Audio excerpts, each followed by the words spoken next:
నమస్కారం. నేను అసంఘటిత కార్మిక ఉద్యోగ కాంగ్రెస్ రాష్ట్ర అధికార ప్రతినిధిని. ఈరోజు మన రాజీవ్ గాంధీ గారి 34వ వర్ధంతికి కాంగ్రెస్ కార్యకర్తలు అందరూ గౌరవనీయులైన జిల్లా కాంగ్రెస్ పార్టీ అధ్యక్షులు శ్రీ దేవకుమార్ రెడ్డి గారి నాయకత్వంలో ఇందిరాభవన్లో వర్ధంతి సభను ఏర్పాటు చేసి రాజీవ్ గాంధీ గారు చేసిన మంచి పనుల గురించి కొనియాడినారు. దానికి కాంగ్రెస్ పార్టీ కార్యకర్తలు విచ్చేసి ఆ యొక్క వర్ధంతి సమావేశమును జయప్రదం చేశారు. మనకి ప్రధానమంత్రిగా చేశారు కాబట్టి దేశవ్యాప్తంగా రాజీవ్ గాంధీ వర్ధంతిని జరుపుకున్నారు కాంగ్రెస్ కార్యకర్తలు. కానీ కొన్ని జిల్లాలలో మన ఆంధ్రప్రదేశ్ రాష్ట్ర మొట్టమొదటి ముఖ్యమంత్రి గారైన శ్రీ టంగుటూరి ప్రకాశం పంతులు గారు నిన్న జయంతి జరిగితే నెల్లూరు మద్రాసు బస్ స్టాండ్ దగ్గర వారి విగ్రహానికి ఎటువంటి శుద్ధి చేయకుండా అక్కడే ఎంతోమంది తాగి పడేసిన బాటిల్స్ని చూస్తే ఆంధ్రప్రదేశ్ యొక్క రాష్ట్ర ముఖ్యమంత్రిగా పనిచేసిన నీతి నిజాయితీ గల టంగుటూరి ప్రకాశం పంతులు గారి విగ్రహానికి అసలు ఎందుకు పెట్టారా అని ఆశ్చర్యం వేసింది. కొంతమంది కార్యకర్తలు కాంగ్రెస్ పార్టీ వారు పోయి దాన్ని శుద్ధి చేసి పాలాభిషేకం చేసి నిన్న అది జరుపుకోవటం రాష్ట్రానికే ఇది మా చెడ్డ పేరు.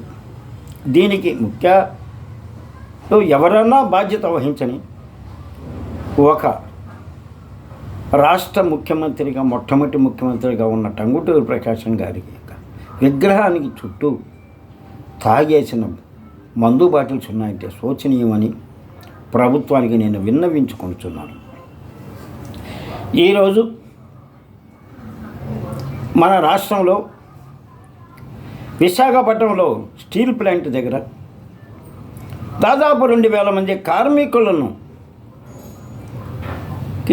అన్యాయం జరిగితే అసలు స్టీల్ ప్లాంట్ కోసం ఎంత ఉద్యమం జరిగింది ఈ ప్రభుత్వానికి తెలుసా? అంటే ఆ ఉద్యమం జరిగేటప్పుడు ఇప్పుడు ఉన్న ఈ ప్రభుత్వంలో ఉన్న ముఖ్యమంత్రులు అసలు దాని గురించి తెలుసా? వాళ్ళకి యొక్క పరిస్థితి ఏంది? ఎంతోమంది త్యాగశీల ప్రాణాలు పోగొట్టుకున్నారు. ఆంధ్ర హక్కు విశాఖ హక్కు అన్నారు. అటువంటి విశాఖ హక్కు ఫ్యాక్టరీని ప్రైవేటీకరణ చేయాలని కొందరు, అమ్మేయాలని కొందరు, ఉద్యోగాలు లేకుండా చేయాలని కొందరు ఈ విధంగా చేయటం శోచనీయం. ఈరోజు మధ్యాహ్నం 1 గంటకి గౌరవనీయులైన ఆంధ్రప్రదేశ్ రాష్ట్ర కాంగ్రెస్ పార్టీ అధ్యక్షురాలు శ్రీమతి వైఎస్ షర్మిల గారు ఆమరణ నిరాహారదీక్ష చేయటానికి పూనుకున్నారు. అది నిజంగా అధికార పార్టీలకు చాలా అవమానకరం. ఎందువల్లంటే మీరు గెలిచేటప్పుడు మేము ప్రజలకు, వృద్ధులకు, మహిళలకు, ఎస్టీ ఎస్సీలకు, కార్మికులకు కూడా మేలు చేస్తామని చెప్పి ఓట్లు వేయించుకొని గెలిచిన తర్వాత కార్మికుల యొక్క పరిస్థితిని కూడా పట్టించుకోలేని దుస్థితిలో ఈ రాష్ట్ర ప్రభుత్వం ఉంది. కేంద్ర ప్రభుత్వానికి ఏమండి, ఏదో ప్రైవేటీకరణ చేస్తాము, ఆదానికో అంబానీకో దాన్ని కట్టబెట్టేస్తాం అనుకుంటారు. కానీ దాన్ని నిలబెట్టారు, సంతోషమే. నిలబెట్టిన దానికి కార్మికులకు రావాల్సిన రాయితీలు, కార్మికులకు రావాల్సిన పరిస్థితి ఏమైనా ఉంటే అవి కూడా పరిష్కారం చేయాలి. ఈరోజు కాంగ్రెస్ పార్టీ ఆమరణ నిరాహారదీక్షకి దిగిందంటే ఒక్కసారి ఆలోచించండి. కార్మికుల కోసం కాంగ్రెస్ పార్టీ ఉంది. ఆ రోజు ఫ్యాక్టరీలను కట్టించింది కాంగ్రెస్ పార్టీ. కాంగ్రెస్ పార్టీ వచ్చిన తర్వాతనే పేద ప్రజలకి మేలు జరిగింది, కార్మికులకు మేలు జరిగింది. అసలు ఈపీఎస్ పెన్షన్ని ఏర్పాటు చేసింది కూడా కాంగ్రెస్ పార్టీ హయాంలోనే. ఎందుకంటే వీళ్ళు అసంఘటిత కార్మికులుగా ఉన్నారు. వీరికి రిటైర్డ్ అయిన తర్వాత ఏ యొక్క ఉపాధి లేకుండా పోతారే అనే దీని మీద ఈపీఎస్ని స్థాపించారు. ఎంతమందో చదువు ఉండి రోడ్ల మీద తిరుగుతుండే అనేకమైన ఫ్యాక్టరీలు కట్టించారు. శ్రీలంకలో గొడవ జరిగితే వాళ్ళు వలస వస్తే శ్రీలంక కార్మికులను ఇటు హైదరాబాదు, ఇటు నెల్లూరు, కొన్ని ప్రదేశాల్లో ఫ్యాక్టరీలు కట్టించి స్పిన్నింగ్ మిల్లులని వాటిని చేసి కార్మికులను ఆదుకున్నారు. అటువంటిది కాంగ్రెస్ వాళ్ళే.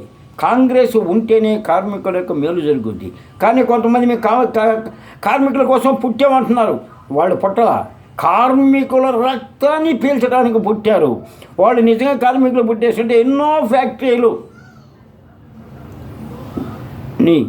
మూసేస్తుంటే ఎందుకు ఉన్న గమ్ముగుండారా అంటే అక్కడి నుంచి వాళ్ళకు వచ్చే ఆదాయాన్ని పంచుకోవటానికి. కాబట్టి ఈరోజు శ్రీమతి షర్మిల గారు చేస్తున్న ఆమరణ నిరాహారదీక్షకి మద్దతుగా మా యొక్క నెల్లూరు అసంఘటిత కార్మిక ఉద్యోగ కాంగ్రెస్ కమిటీ వారు కూడా సంఘీభావం తెలుపుతానికి ఈరోజు ఏర్పాటు చేస్తున్నాం.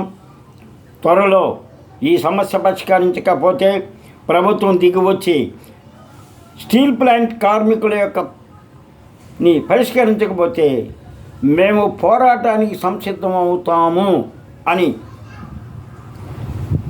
తెలియచేస్తూ ఈ యొక్క కార్మికులకు మేలు జరగాలని, అసలు ప్రభుత్వాలు ఉండేదే కార్మికులు కానీ తిరుగుబాటు చేస్తే ప్రభుత్వాలు కూలిపోతాయని ఒక్కసారి ఆలోచించి షర్మిల గారికి అన్ని పార్టీలు కూడా మద్దతు ఇచ్చి, అన్ని ట్రేడ్ యూనియన్లు మద్దతు ఇచ్చి, స్టీల్ ప్లాంట్ కార్మికులకు మద్దతు ఇచ్చి మీరందరూ కూడా సహకరిస్తారని కోరుతూ విరమిస్తున్నాను.